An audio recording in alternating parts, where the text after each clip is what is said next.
welcome to another episode of the Park2Park podcast where we compare theme park offerings from coast to coast. We don't always see eye to eye, but in the end, we'll try. I'm CJ, and I'm joined tonight by Alli. Alli, how are you doing tonight? I am great. It feels like that it's finally fall in Central Texas. How are you, CJ? Yeah, it reached a high of like 70 degrees today, so it feels Oh, like fall here too. beautiful. Yeah, everyone was freezing. We were all like bundled up in our jackets and stuff. It was a rough time. Well, now that we're all bundled up and ready to talk about, theme parks, we're doing something a little different tonight. What are we doing tonight? Well, I recently went to Busch Gardens in Williamsburg, so we wanted to do a little trip report on that. It's a lot different from a Disney park, but still thought it would be worth talking about. Yeah, absolutely. So let's start with some trip basics. Where did you go? When? Who did you go with? Where did you stay and for how long? My husband and I, it was just the two of us. We flew into Richmond, Virginia, and we flew in on Wednesday and we flew back home on Saturday. So it was a very short trip. So Wednesday we didn't do much other than dinner. Thursday we spent the day in Colonial Williamsburg. Friday we spent the day at Busch Gardens, and Saturday we again didn't really do much. We just went to the airport, got home. Cool. We stayed at the Parkside Williamsburg Resort, which is literally across the highway from Busch Gardens. Like we could hear the screams from our hotel room. And the reason we stayed there was Louis, my husband, his parents had some timeshare points that they weren't going to be able to use. And they said, "Hey, you guys want to go somewhere?" And we said, "I love vacation." Nice, nice. You said it's like Parkside something or other. Is it called Parkside because it's affiliated with the theme park? No, it is not affiliated with the theme park. It's called Parkside because it is literally across the highway from the Right, park. right. That said, it's on the other side of the highway. It takes like 15, 20 minutes to get there because Oh, you have geez. to go this circuitous roundabout way to get there. Right. Does Busch Gardens have any hotels attached to it, or is it just a standalone theme park? I don't believe it has any hotels attached to it. I'm pretty sure it's just a standalone theme park, though they do have an affiliated water park nearby as well. Oh, okay. Okay. I would imagine in Virginia it's probably not open year round, the water park. I don't think it was open when we were there, considering that none of the water rides were open and the hotel pool was also closed for the Oh season. boy. This was the beginning of October, and it was actually unseasonally hot when we were there. So it was in like the mid to high 70s both days. Okay, gotcha, gotcha. And what was your admission type that you used to get into the park? I actually have an annual pass. Now, I'm going to have to explain that because there are two Busch Gardens. There's one in Williamsburg and there's one in Tampa, and I live in Texas. So that's a little weird. But what there is in Texas, there is a SeaWorld in San Antonio. SeaWorld and Busch Gardens are owned by the same parent company. So at a certain level of pass for SeaWorld, you also get admission to Busch Gardens and all the SeaWorlds in the United States. I got that level of pass. So I have admission to SeaWorld San Antonio and SeaWorld San Diego and SeaWorld Orlando and Busch Gardens Williamsburg and Busch Gardens Tampa. So I have an annual pass. For my husband, we bought a 1 day ticket and it was about $75 for him. That's not bad. And how much was Yeah. your pass, if you don't mind sharing? I would actually have to look that up. I don't know offhand. I have the Platinum Pass, which is $438 for the year. Wow, that's not bad. And that includes preferred parking at every Nice. amusement park. I get 6 free guest tickets to my home park, which is SeaWorld San Antonio, Right. which basically means that I can bring my husband for free 6 times. Nice. So I get discounts on dining at all the theme parks. I get discounts on merch. I can also get a free quick queue, just one ride per visit. I can do the quick queue. And I think I get one free like ride photo per visit as well. That's not bad. Yeah, That there's seems a like a lot. pretty great deal. Are you going to renew when it's time to renew, or what are you thinking? Probably not. The reason being that SeaWorld San Antonio is lackluster at best. Oh, interesting. I'll admit that I haven't seen any of the like animal shows, but the animal exhibits are kind of sad, and Mm, there are only like there's not a lot of roller coasters, so and it's a very small park. I was interesting. surprised. Interesting. Yeah, we're used to SeaWorld San Diego, which is a pretty good park. Yeah, massive. Yeah. I also think it's really weird that there's a SeaWorld in San Antonio because that's not coastal. And I always associate SeaWorld with coastal areas like San Yeah, Diego and Orlando. Like, what is it doing in central Texas? There's no ocean here. yeah, true, true. That kind of makes me wonder because SeaWorld Orlando, I mean, that's in Central Florida. How did they transport like the whales and stuff to SeaWorld Orlando? Or Because San Antonio. Ooh, because because SeaWorld San Diego is like right on top of the ocean. So right. that wouldn't be too hard. I kind of have questions about that. Hmm. Well, anyways, do they have any kind of skip the line sort of program, like Fast Pass, Genie Plus, Express Pass kind of thing? Yes, they do, and it is called Quick Queue. We did not purchase it. It would have been about $90 per person for the day. Wow, that's more expensive than your husband's ticket. Yeah, it sure is. That's part of why we didn't purchase it. Right. So there's no book a reservation time for it. It's just you show up and you go through the exit pretty much. Wow. And so they don't, do they have like an app or something that you use? How does that Oh, work? there's an app for Busch Gardens. It's terrible. Interesting. Okay. So what kind of rides do they have there? Do they have like family rides, thrill rides, a little bit of everything? Like what are the rides like? It's primarily thrill rides, though they do have some family rides and they have a Sesame Street area as well. There's one area that we didn't go to that was like we went outside of it because it looked really cool. There's a really cool statue out front, and it was like a dragon themed play area. Hmm. I got really excited about the dragon out front. I was like, I need a selfie with the dragon.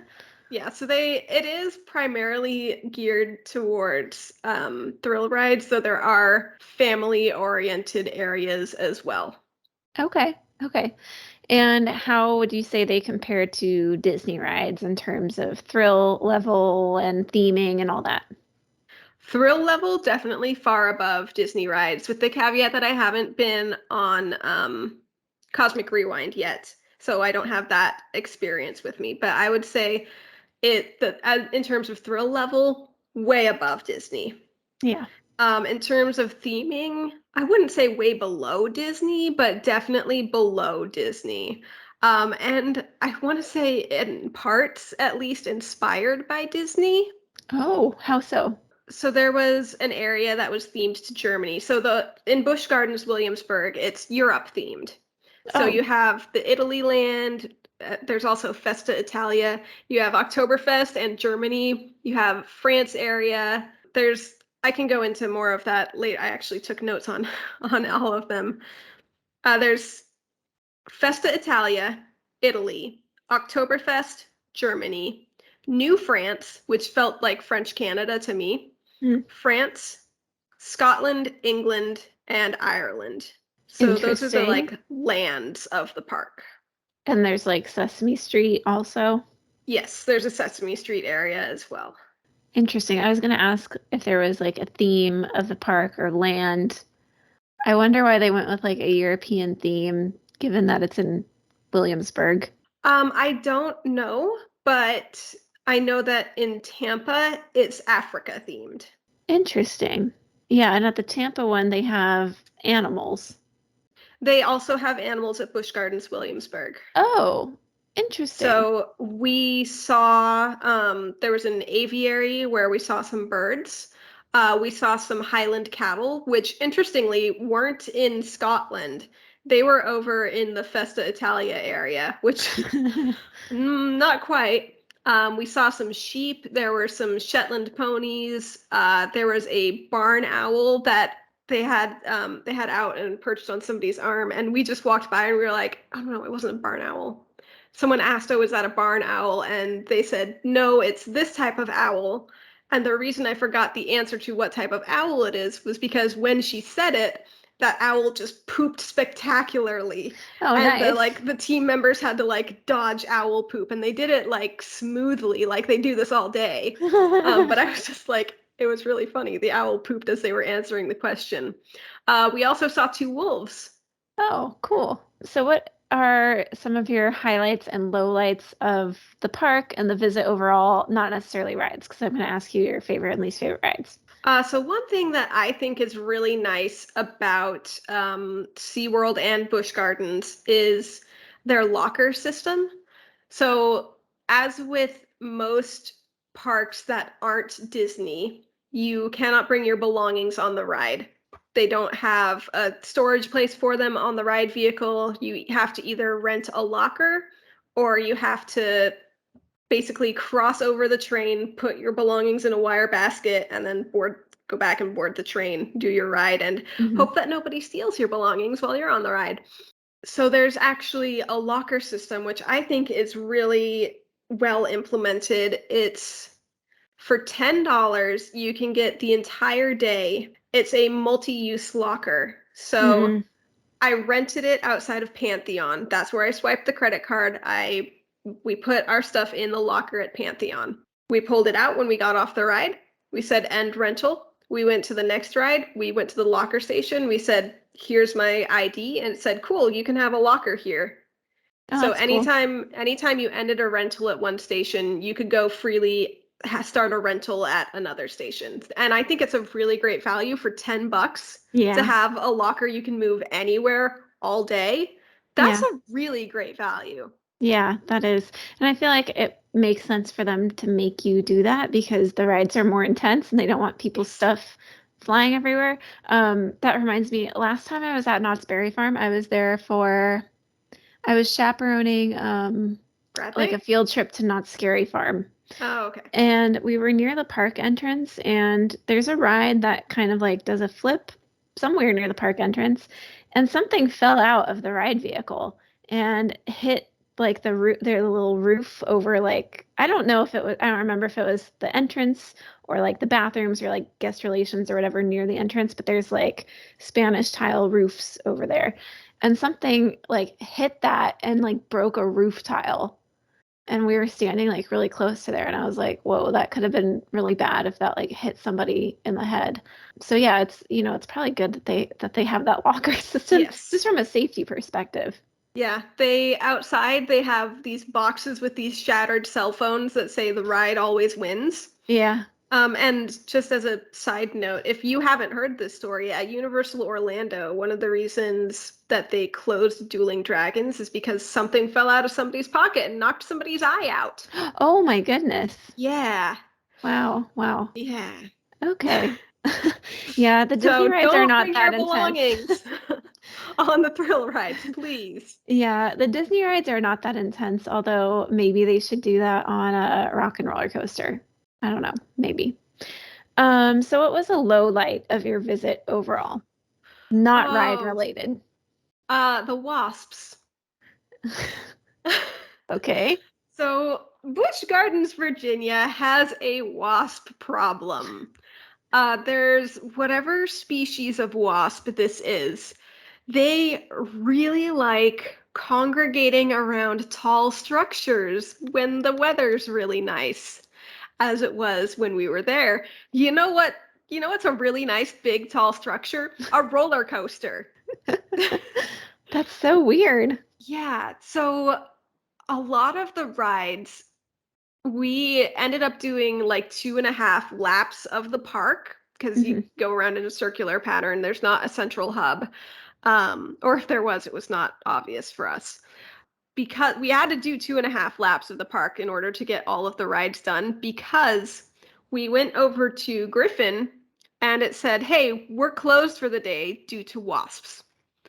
Because you go up the big clicky hill and you go around very slowly and you wait a few seconds before you go downhill. Mhm. And that's, I think, the tallest ride in the park. I think it's like 200 feet tall. You get like a 200-foot drop on that Mhm. ride. And you're up there at that 200-foot height for a good 20, 30 seconds. Mhm. You don't want somebody to find out they're allergic to wasps when they're hanging out on this roller coaster. That's a massive liability for the park. Yeah. So a lot of the rides were closed for a good chunk of the day because of the wasps. That is so weird. And some of the ones that were open were standing in line and were just like dodging the wasps. And eating lunch, we're dodging the wasps and giving them offerings of ranch dressing to stay away from my chicken tenders. Wow. You'd think they would come up with some like pest management program to better handle that. I don't know honestly what the solution would be. That said, when it started getting towards sunset, they were able to open up those rides because it was cool enough that the Yeah. wasps weren't going to be an issue anymore. So we did get to go on all the rides that we wanted to. Okay. Well, that's good. What was your favorite and least favorite ride? And kind of describe them. So I'm gonna do two for the favorites Okay. because I have one of them was the best roller coaster, and the other one was the one that I enjoyed the most. And they're Okay. they're different. Okay. So Pantheon was absolutely the best roller coaster there, and I don't have a list of my favorite roller coasters that I've ever been on, but if I did, this would be number two. Okay. It Number one is being Velocicoaster. okay. Pantheon is the world's fastest multi-launch roller coaster, and it only opened this year. It opened in March of this year. Okay. So we're among the first to go on it. Went on it opening year. Yeah, so you know how in most roller coasters you come out of the like loading platform and you go up the clicky hill? Hmm. Yeah, on this one, you come off the loading platform, you go around a corner, and you're onto the first launch, and you immediately go into a loop. Okay, so it's kind of like Slinky Dog Dash, but if Slinky Dog Dash had a loop. Multiple loops and forward and backward motion as well. Oh no, I wouldn't want any backward motion. That would It make no, me but ill. it was done really really well because you go around a corner. Spoilers for anybody who has plans to go here. You can just fast forward through this bit. You go around a corner. You go into one of your launches because there's multiple launch points, and you go up the really tall top hat. I think they're called hills. Okay. And you don't make it to the top of that hill. Oh So you no. fall back down, you go over the accelerator again, and you go up so that you're facing down. Mm, And then you fall back down, go over the accelerator again, and then you clear that top hat hill. interesting. It was wild. It was such a good ride. I was screaming the entire time. And when we started to go backwards down the hill, I was screaming, no, no, no, I don't want to do this. Why are we going backwards? Yeah, it was just a really great roller coaster. Really great.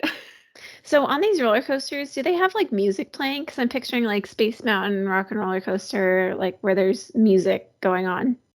I don't remember. Okay, that's fine. Okay, so you'd say that was the best one. So what was your favorite one? Apollo's Chariot. Okay. So this one is more akin to Big Thunder and Slinky Dog Dash. Okay. I think that if your son was tall enough for this ride, I think he would like it, although it might be a little bit long for him. I looked up some fun facts about Apollo's Chariot. So it opened in 1999, and since it opened, it has consistently placed in the top 20 top steel roller coasters in the annual Golden Ticket Awards. Oh, cool. So it peaked at number 4, and this year it was ranked number 8, but it has been in the top 20 every single year since it opened. Cool. There's no loops. It's really long, actually. You go out and back, but it's really long, lots of hills, one big dip towards the end. It's just a lot of fun. So, I have another fun story oh, about that ride. It's okay. kind of ridiculous. If you Google Fabio roller coaster, Oh, I've heard this one. That's this ride. That happened on Apollo's Chariot. So there was something where Fabio was the face model for like some of the gods in this area. So they invited him to the opening day of the roller coaster, of the first ride of the roller coaster. And there are pictures of him coming back into the loading platform with his face all bloodied up because a goose crashed into his face on the ride. Yeah, that's really unfortunate. Yeah. Did the goose survive? Unknown. Oh dear. But Fabio survived, and Fabio basically he went to the hospital, got his stitches, and basically laughed it off. Oh boy. I So mean, that's he had the right attitude about it, the frankly. likelihood of that is like so small, you know. I mean, I feel Yeah. like you have to laugh. Okay, what was your least favorite ride? I think my least favorite ride was Invader. It's a wooden roller coaster, so it's Oh, jostly yeah, and those are jerky. rough.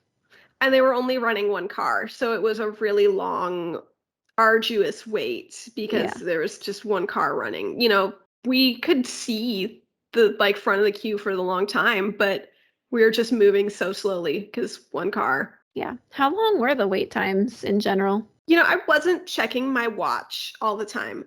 We got there when the park opened, so we waited like I think our longest wait was about an hour for Loch Ness Monster, but honestly, for the most part, we were waiting like 20 minutes. Okay, that's not bad. Yeah. It's not bad at all. And what type of food did they have there? Like, did they have like quick service places, table service, a mix? What did they have? I will say that they had disappointing food. Oh no. For the most part, it looked like quick service, so they did have at least one table service restaurant. Mm, We ended up, oh, where did we end up eating? It was in England. We just had like chicken tenders. The fare that was offered there was chicken tenders and burgers and mozzarella sticks. So we just had chicken tenders yeah. and fries. Just And it was it was fine. Like it was not the best theme park food that I've ever had, yeah. but it wasn't the worst either. As chicken tenders go, it was fine. They were fine. Nothing Yeah. wrong with them. Nothing extraordinary about them. Just middle of the road. Yeah. And were they adamant about like mobile order, or could you just walk No, up? it was you walk up, you grab your tray, and it's like pre-port like the chicken tenders you could just like grab them because they were in the basket already. If you Oh, wanted a okay. burger, you had to like I guess it was like a rush time, even though it was 3 o'clock. They just didn't have like burgers ready. So people were waiting for burgers and we just like grabbed our pre-made baskets of chicken tenders. That's kind of refreshing because the mobile order thing gets a little old sometimes, you know? Like it's frustrating to have to plan Yeah. out your day so far in advance. What But do you you know think? what? Oh, The go Busch ahead. Gardens app is so terrible that they're like 3 years away from even having mobile order, like in Oh, a good gosh. way. It's so bad. You can't see wait times. Oh, They no. didn't update when things were closed. So we had no idea that, Griffin was closed for a good chunk of the day. We had no idea that Alpengeist wasn't going to open until 5 o'clock. Like, we didn't know until we got up to those rides and went, oh, they're closed. Okay. And the other thing that I'm going to gripe about the app is you can only get the schedule for that day. You can't Oh, say, what are the park hours tomorrow? oh, that's Why? weird. That's so Yeah, basic. yeah, right? At the very least, like link out to their website, you know, like that can't be that hard. Yeah. Oh, okay. Well, The nice thing about the mobile app is that my admission was on there and my admission was very easy to scan on the mobile oh, app. well, I mean, baseball stadiums have had that going on for like Yeah. years now, so But I will also say that Busch Gardens and SeaWorld have separate apps. oh, It's easy to switch between your locations. So if you say, "Oh, I'm at Busch Gardens in Tampa," it's an easy button in the Busch Gardens app. Same with SeaWorld. Oh, I'm at SeaWorld Orlando now, so I'm going to just push the button. mm, And it was very easy for me to just log into my account. There was no rigmarole in logging into my SeaWorld account on the Busch Gardens app. So that interesting. was smooth. Okay, cool. A few more questions. What do you think are some things that Disney parks can learn from this park, if anything? The silence is very telling. How to have more thrill rides. Okay. Okay. What do you think, kind of vice versa, what is something that this park can learn from Disney parks? I'm sorry, my brain just completely turned off. I had an answer because I knew you were gonna ask that. Oh my god. Oh, how to have a better mobile app for one. Because there's a lot of things wrong with the Disney app, but good lord, it is functional.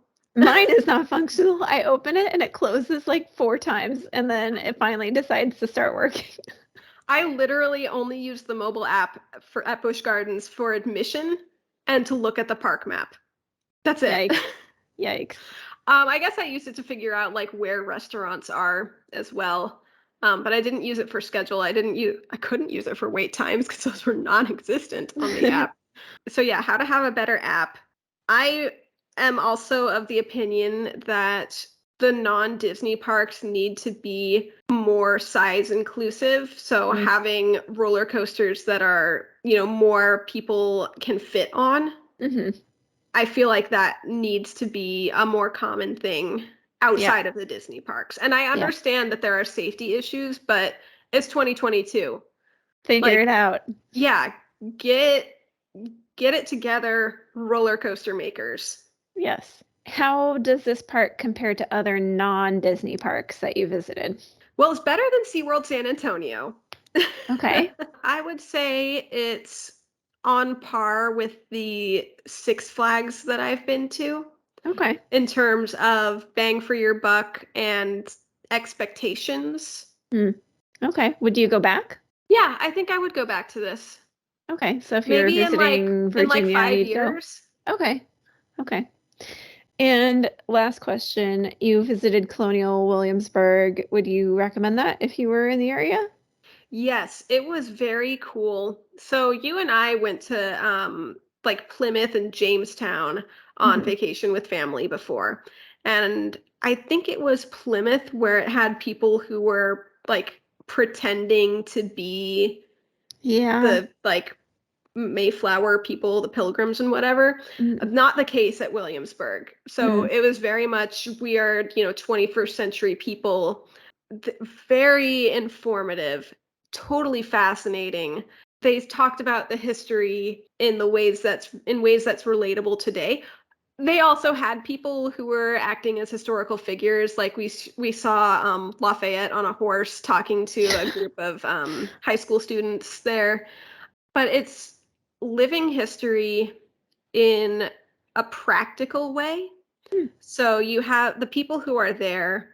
So, for instance, the silversmith, they're learning silversmithing the way that people in the 1700s would have. Mm. And some cases using like the exact same patterns. That's Same with cool. the tailors and the dressmakers. They're learning this the way that they would. They are in an apprenticeship. That's cool. Yeah, they're brick makers, the brickyard. They are building bricks and firing bricks the way that they would have in the 1700s. And they're actually, those bricks that they're making are going to be used at the William and Mary campus nearby. That's So, cool. That's cool. yeah, That reminds me a little bit of this place that I went to in Waco, Texas, actually, called Homestead Heritage. Have you heard of that place? only because you've told me about it. Yeah, it's like a Christian community, I guess, but they use modern things, but they're like an agrarian community living like a farming lifestyle, but they do things in the older way. But like we ate at their restaurant, for example, and they took our order on iPads and stuff like that. I was like, okay. But they had like this whole village setup, community setup thing where there was like a silversmith or a blacksmith and people sewing and canning and stuff kind of in the older way. So that sounds similar. Well, I think that's all the questions that I have for you. Is there anything else that you wanted to add? I wanted to talk a little bit about some of the roller coasters and some of the like accolades that they have, I guess. Okay. So we went on Pantheon, which is the world's fastest multi-launch roller coaster that opened this year. We went on Verbolten, which was in either Germany or Oktoberfest, I'm not sure. And that one was really cool. There's nothing like world's first or anything about that I know of, but it's indoor and outdoor, which was Oh, very cool. cool. Invader was the wooden coaster. That was in New France, and you're a Viking. Nothing really special about that. Loch Ness Monster is really cool. It's the world's only double interlocking loop roller coaster. So you go through a loop, Mhm. and then you go around a little bit, you go around in a circle, and then you go through another loop, but that loop goes through the first loop. Oh, that's So cool. it's rings that Yeah, cross at a 90-degree angle. that's cool. Yeah, that was very, very cool concept. Tempesto. I did not ride Tempesto. I opted out of it after watching it for a little bit. My husband went on it. He loved it, and he told me, "You made the right call not going on that ride." So you unknowingly, CJ, watched a ride through of the duplicate attraction of that at Tampa Bay, which is Tigress, where they shoot you forward, you go up, and then you fall back through the loading area and you go up. Yeah, no, I wasn't going to do that.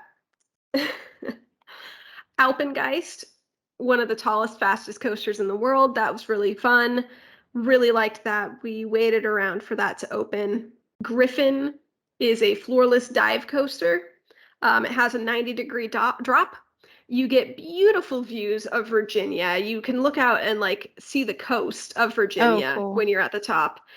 And you got a lot of time at the top. And we're going to go on the sister ride to that when we go to Busch Gardens in Tampa. So I will say no more about that. Okay.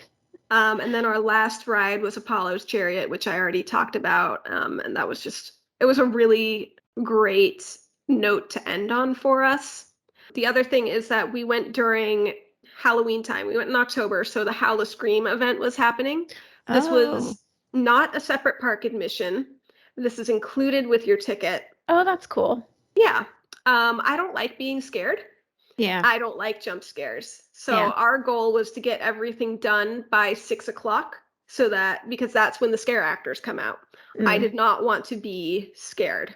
Yeah. So we ended up leaving the park at around 6:20 p.m. and we only saw the scare actors in England on our way out. Nice. Not bad. Not bad. So Yeah. you accomplished your goal. Yeah, we got on every ride that we wanted to and we got out just as the scare actors were emerging. So it was Okay. perfect. Cool. Cool. Well, perfect. Sounds like a really fun time. Yeah, we had a great time. Awesome. Well, unless there's anything else that you'd like to add, I think that'll wrap it up for your little trip report. Wrap it up, CJ. Cool. Well, thank you for joining us on another episode of Park2Park podcast where we didn't do any comparisons today. It was just a trip report. So maybe you'll be inspired to go visit Busch Gardens in Virginia if you haven't been before, if you're a thrill seeker. And maybe in the future we'll visit a different Busch Gardens Yeah, location. you told me that you would go with me. So I know. maybe after we go to that, we can do Busch Gardens versus Busch Gardens. I know. I'm nervous is the thing. It'll be fine. So Griffin, the one that I said has a sister at Busch Gardens in Tampa. It's like if Tower of Terror had a baby with California Screamin'. Okay, I'll handle it. You can handle that ride. I might need a new pair of underwear after the ride. We'll figure it You out. love the drop rides. I like Tower of Terror and I like Guardians Mission Breakout. And you like California Screamin'. Yeah, I So do. why wouldn't you like a ride that combines those? I don't know. Look, I know it's scary, CJ, but I'll hold your hand on it, okay? Oh Oh, but dear. I will not sit in the front row on that ride. You have to sit in the back. Why? Because I said so. But here's the thing. On that ride, there are only 3 rows. What? There are only 3 rows that seat 10 people each. Oh, interesting. Yeah. I I'm will not not sitting sit on in the the front. edge. I'm not Okay, sitting on the edge. that's fine. That's fine. You won't sit on the edge, and I won't sit in the front. We get back row on that ride. Okay. So you're scared. You're making me think it's more intense than Tower of Terror and California Screaming Child. Okay, CJ, do I like Tower of Terror? No. I liked Griffin. Okay, but see, you're making me go on all these rides, so I feel like next time you're in Hollywood Studios, you need to go on Tower Terror. It's different, okay? It's not that much different. I hate Tower of Terror so much. Well, anyways, moving on. You can let us know what you thought of this episode and give us ideas for future episodes. You can find us on Instagram, allegedly on Twitter, allegedly on TikTok at Park2Park Pod with the number 2. And you can check us out on YouTube, Park2Park Podcast, and you can let us know who has the prettier face. Spoiler alert, it's me. Who has the better background? Me, because I finished my puzzle. I can't see a puzzle there. Like, I can see it, but I have no idea what it is. I have a Jedi, a popcorn bucket, a wizard, a Okay. wand, another teddy bear. Okay. There it is.